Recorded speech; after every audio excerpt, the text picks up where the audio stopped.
La prima volta che mio padre mi ha portato al cinema mi sorprese molto il fatto di vedere a poca distanza da me delle figure umane così gigantesche e mi sorprendeva che nessuno avesse paura, cioè gli spettatori non avevano paura di questi giganti che apparivano. Mi chiesi subito com'era possibile, da dove erano entrati e perché nessuno si metteva paura nel vederli. Questi furono i primi pensieri e questa domanda rimase dentro di me e quando si accesero le luci e svanì tutto e apparve soltanto questo grande quadro bianco, io forse in quel momento decisi dentro di me che in un modo o in un altro avrei capito in seguito, avrei cercato di capire come era possibile questo prodigio.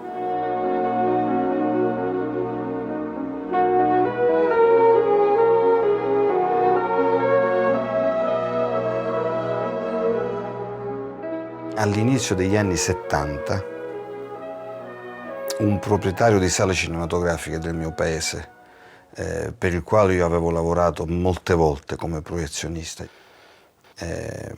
chiuse un vecchio cinema per riaprirne uno nuovo e un giorno mi chiese se potevo aiutarlo a smontare tutte le attrezzature della cabina di proiezione.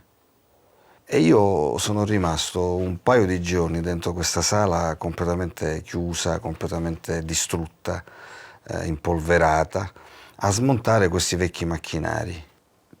E io ricordo esattamente di aver avuto l'idea, in quel clima, pensai che si poteva fare un film sulla fine di una sala cinematografica. Era un momento storico particolare, erano gli anni in cui le sale cinematografiche venivano chiuse continuamente.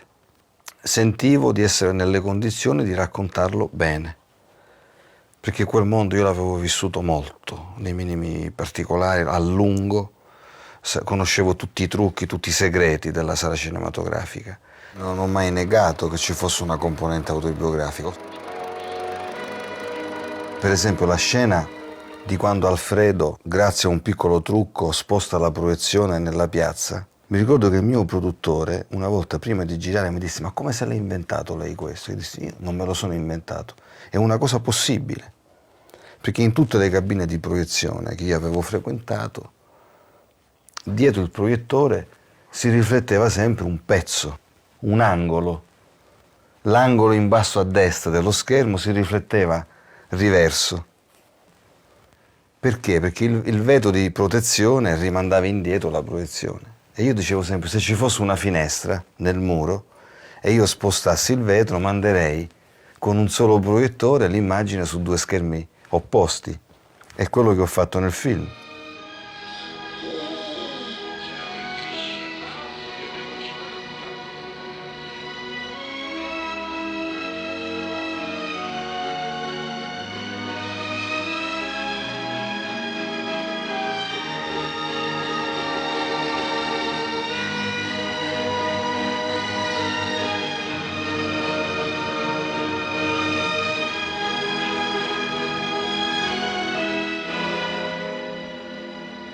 Affacciati alla finestra e guarda, ragazzo.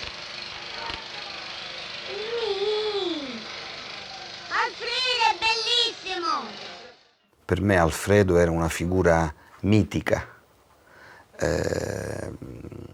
Nel sottotesto della storia io dicevo a me stesso che Alfredo era in qualche maniera il cinema, no? E quindi forse nella mia visione forse anche un po' troppo romantica di quell'epoca lì, io immaginavo che una figura come quella di Alfredo non poteva continuare a esistere nella stessa maniera di una volta, dal momento in cui la televisione irrompe nella vita quotidiana della gente. E per questo lui diventa cieco praticamente alla vigilia dell'avvento della televisione e muore pochi giorni prima della distruzione del nuovo Cinema Paradiso.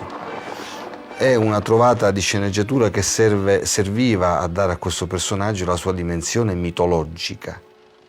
C'è posto per mia nel nuovo paradiso. Alfredo, Alfredo! Alfredo! Io quando ho scritto il film non avevo pensato a Philippe Noiret. Pensammo a diversi attori, pensammo a Marcello Mastroianni, pensammo anche ad altri, ma per una serie di motivi diversi non riuscimmo a trovare in Italia l'attore giusto. Però a un certo punto Cristaldi mi disse: questo è un personaggio importante, questo è un film che io spero abbia una vita anche oltre le frontiere italiane. Se lei dovesse pensare a un attore straniero, a chi penserebbe? E io gli dissi: ma siccome io ho sempre pensato ad Alfredo come un personaggio imponente, come una specie di orso, e questo ragazzino accanto a lui come un piccolo topo che gli saltella intorno, se dovessi pensare a un attore straniero, io penserei a Philippe Noiret. Le scénario m'a été envoyé par un ami, quelqu'un que j'aimais beaucoup, qui était Sania Mouchkine, le producteur français. Donc il m'a envoyé ça, j'ai lu ça, j'ai dévoré, je peux dire, et puis j'ai terminé avec les yeux embués, ce qui est tout de même assez rare quand on lit un scénario ou une pièce. Noiret accettò e attraverso Mouchkine mi mandò questo messaggio: ho letto il copione, sono pronto a fare il film, qualunque personaggio, anche il bambino.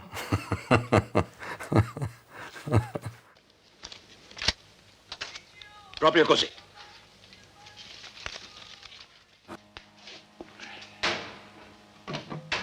Ce que j'ai appris, c'est à charger une caméra, à couper la pellicule, à les coller, tout ça.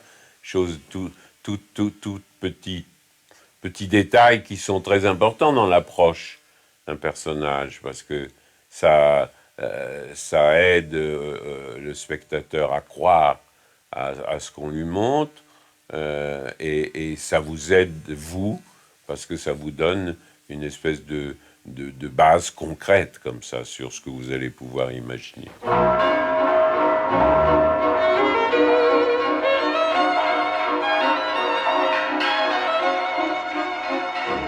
D'abord, en étant là au milieu de la Sicile, en plein été, il y a plein de choses que vous comprenez tout de suite. Vous arrivez là, vous avez encore cette tiédeur, cette chaleur qui sort des pierres, des dallages de la place. Vous êtes entre l'église orthodoxe et l'église catholique romaine, puisqu'il y avait les deux églises sur la même place. Et donc vous avez, l'atmosphère, elle est là. Il faudrait être parfaitement imperméable pour ne pas être touché et que ça ne vous amène pas quelque chose. Donc on est fait pour ça aussi, nous, hein. On travaille comme ça, on renifle, on ressent. C'est vrai que on a beaucoup travaillé le costume avec Tornator, et comme moi je suis très friand de ça aussi, et que parce que pour moi une composition comme ça passe beaucoup par le costume, ça m'aide, je veux dire, et puis comme ça aide le spectateur à savoir à qui il a affaire.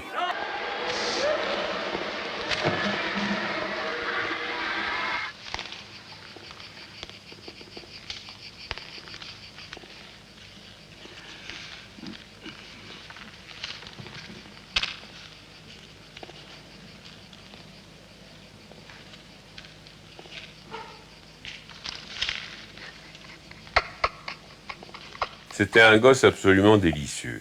Il était d'une vivacité, d'une intelligence, d'une drôlerie. C'était un voyou, bien sûr, parce qu'il est devenu le roi du tournage très rapidement, et comme tous les enfants, il a très vite compris le pouvoir qu'il avait. Mais enfin, il n'en a pas abusé. Ce qui m'a beaucoup frappé, c'est que beaucoup d'enfants sont bons acteurs, mais souvent, il y en a beaucoup qui sont un peu perroquets, c'est-à-dire qui qui répète avec un sens de la musicalité ou de l'imitation. Tandis que lui, il avait un sens de la création de l'acteur, quoi, de l'interprétation. Ça sortait, il inventait des choses, il trouvait des choses, et il était juste tout le temps.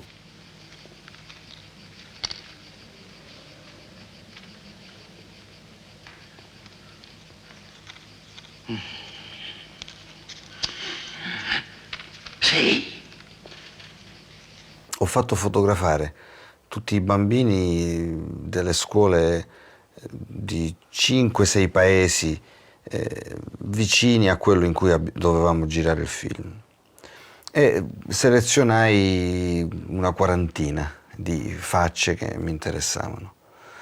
In un primo momento, tra questi 40 volti, non c'era il volto di Totò. Rivedendo tutte le fotografie che avevo scartato, avevo trovato un bambino molto piccolo che aveva un paio di occhiali troppo grandi, per cui non si capiva bene che viso avesse.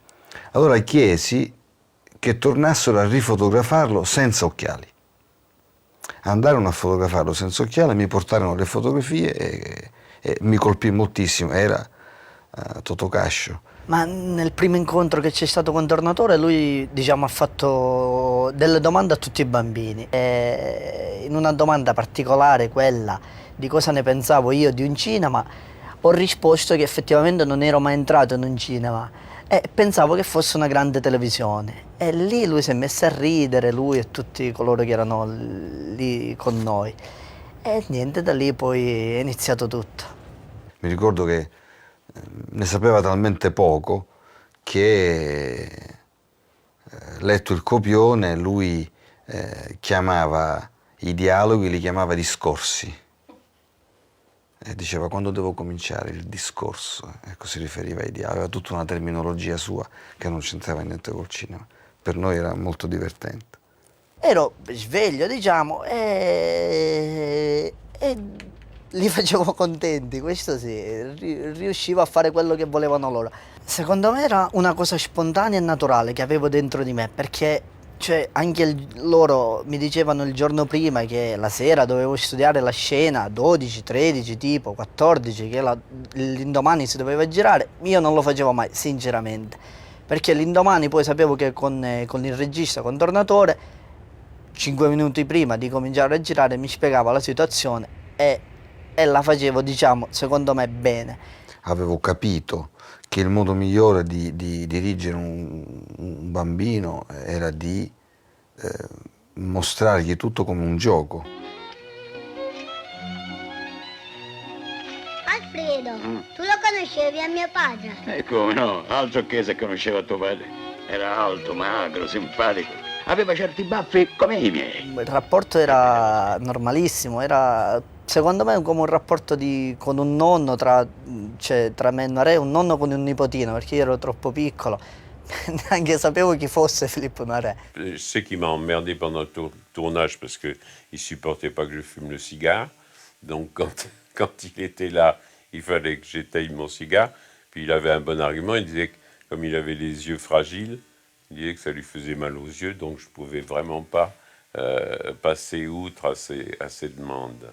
Sì, una volta sì, perché mi dava fastidio, come attualmente odio proprio il fumo. J'ai quand même tourné avec, je sais pas, Catherine Deneuve, Sophia Loren, Lys Taylor. Elles m'ont jamais rien dit, je veux dire, Gabin, bon, ça allait. Lui, il a dit, s'il fume, je m'arrête. Bon. Le premier jour. È vero, no? Ha capito questa storia del sigaro? Ti ricordo, hein?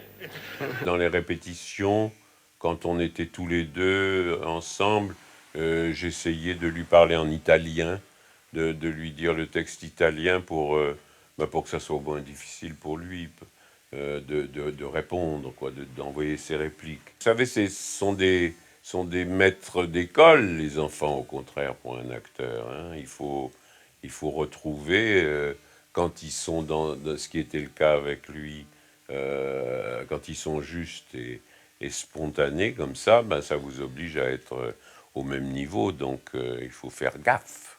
C'è tutta quella scena quando lui va, diciamo, in bagno e io, cioè, riesco a capire i meccanismi del proiettore e lo faccio arrabbiare, poi scendo giù al cinema e c'è quel dialogo. Quella è bellissima pure.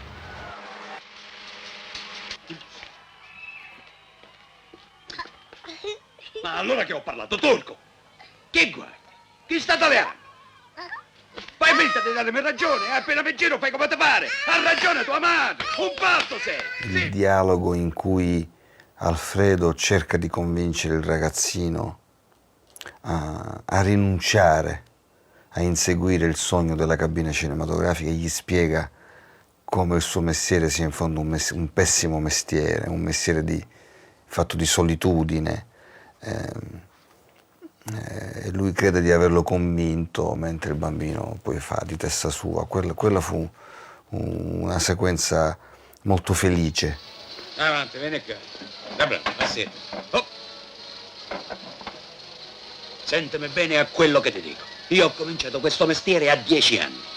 E a quei tempi non è che c'erano queste macchine moderne. Le pellicole erano mute. Il proiettore girava a mano, proprio così, con la manovella.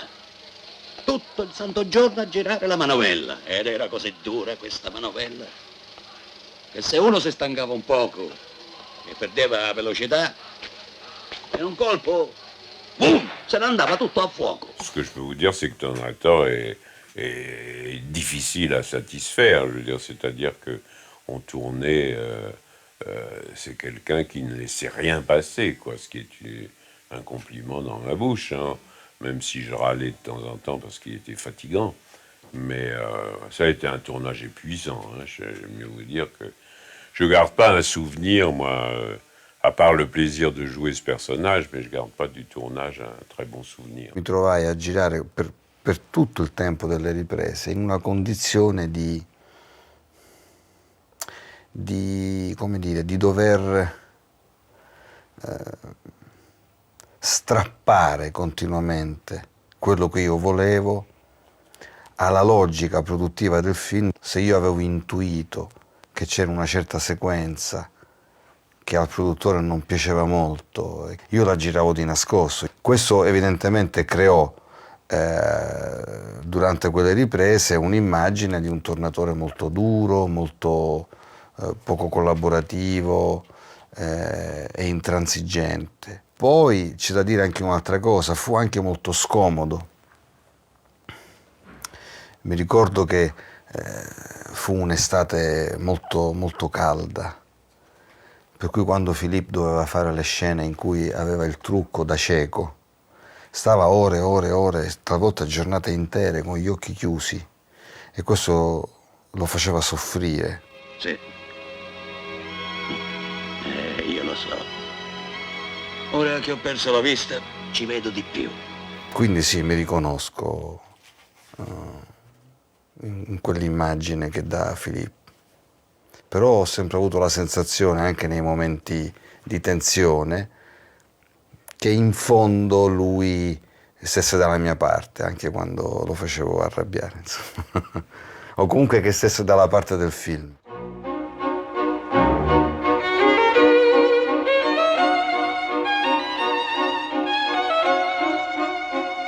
Quando sono arrivato a Palazzo Adriano mi aveva colpito immediatamente perché mi aveva attratto questa grande piazza che aveva una forma completamente irregolare. Era una piazza che aveva informe, con una fontana che non era esattamente al centro della piazza, ma solo su un lato.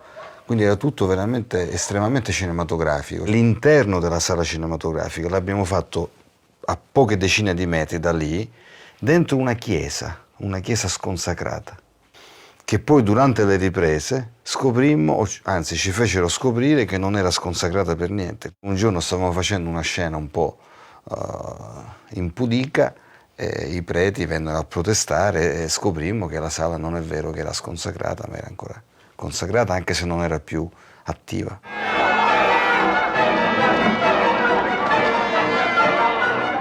La scena dell'incendio del cinema, sia la parte che riguardava la cabina che la parte esterna con la folla che fuggiva, quella fu la sequenza in fondo più difficile, e anche quella del crollo del cinema. Eravamo molto impauriti a far crollare questo cinema perché l'avevamo costruito vicino a delle case, per cui il produttore temeva che una volta fatto esplodere cadesse addosso alle case. E fu una sequenza che ci fece vivere qualche notte in bianco.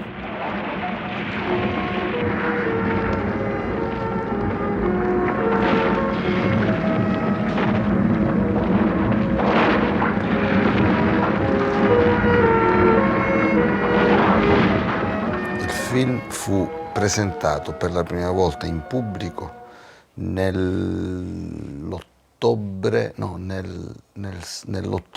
dell'89 o dell'88, ed era la versione non compiuta del film. Io ancora oggi sostengo che commettemmo un grande errore a fare questa proiezione, perché accadde che il film piacque molto al pubblico.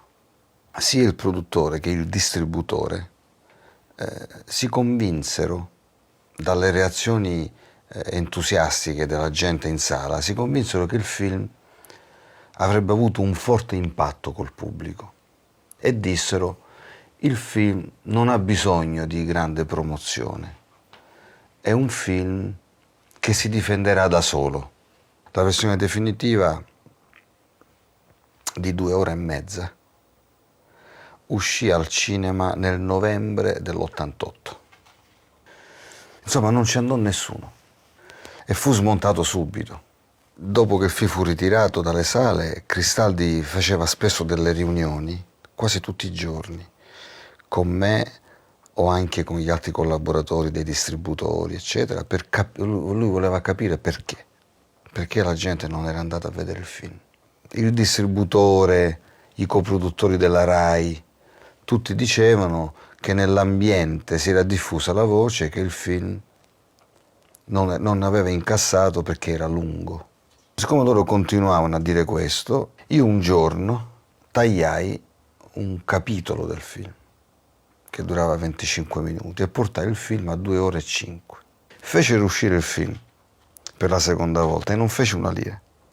Poi arrivò il Festival di Berlino, ma 2 giorni prima che il festival cominciasse, il direttore del festival rilasciò una intervista sul cinema italiano dicendo che era una cinematografia ormai di serie B, che aveva visto solo pessimi film, compreso quello che aveva invitato, ma che l'aveva dovuto invitare solo per pura diplomazia, e che ne aveva visto soltanto 10 minuti per capire che era un pessimo film. Allora io chiesi a Cristaldi di ritirare, ci fu una polemica forte, che durò diversi giorni sulla stampa. Allora noi ritirammo il film, e Jacob si incuriosì. Ho motivo di credere che non fu solo una semplice curiosità di Jacob, credo che ci sia stato anche un buon lavoro di segnalazione presso Jacob da parte del buon Myushkin. E allora Jacob si incuriosì e decise di vedere il film. E gli piacque e lo invitò al festival. Je me souviens de l'accueil, qui a été quelque chose de... bon, j'ai été quelques fois à Cannes, plusieurs fois, pas très très souvent, mais plusieurs fois, mais j'ai jamais connu ça. Enfin, je n'ai jamais revécu une chose pareille. C'est-à-dire qu'on a été vraiment avec Toto. D'abord, l'ovation à la fin du film était vraiment interminable, mais interminable.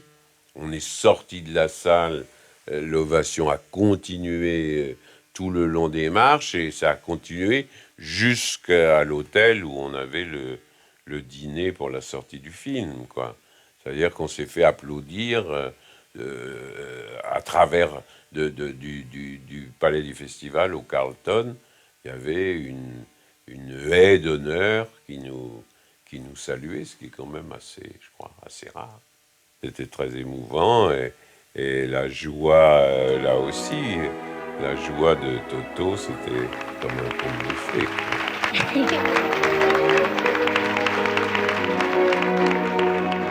Ricevere l'affetto del pubblico, tutti quei fotografi, tutti i giornalisti, proprio una cosa stupenda, una sensazione bellissima. Io temevo molto il Festival di Cannes. Il film fu presentato l'ultima domenica del festival, proprio l'ultimo giorno del festival. Era domenica. C'era la proiezione per la stampa la mattina alle 8 e poi nel pomeriggio c'era quella per il pubblico, la proiezione importante, quella delle 7, 6, non mi ricordo. Io mi ero di nascosto, ad insaputa del produttore, mi ero preparato un biglietto per tornarmene via subito dopo pranzo, da Nizza. Allora la mattina andai alla proiezione della stampa. Ho detto, se questi fischiano, io me ne vado. E invece no, invece la proiezione per la stampa fu, io non mi aspettavo, fu strepitosa. Già a metà della proiezione mi vennero a chiamare un assistente di Cristaldi, mi venne a dire che il film era già stato acquistato da diversi paesi e quella mattina anche degli americani avevano chiesto di comprare il film. La conferenza stampa fu un trionfo e nell'arco di 2 o 3 giorni il film fu venduto, non mi ricordo se in 20-30 paesi. E questi 2 giovani fratelli americani che avevano comprato il film, che si chiamavano Weinstein, mi vollero conoscere e mi dissero: noi amiamo il film, porteremo di sicuro questo film agli Oscar. E lo fecero.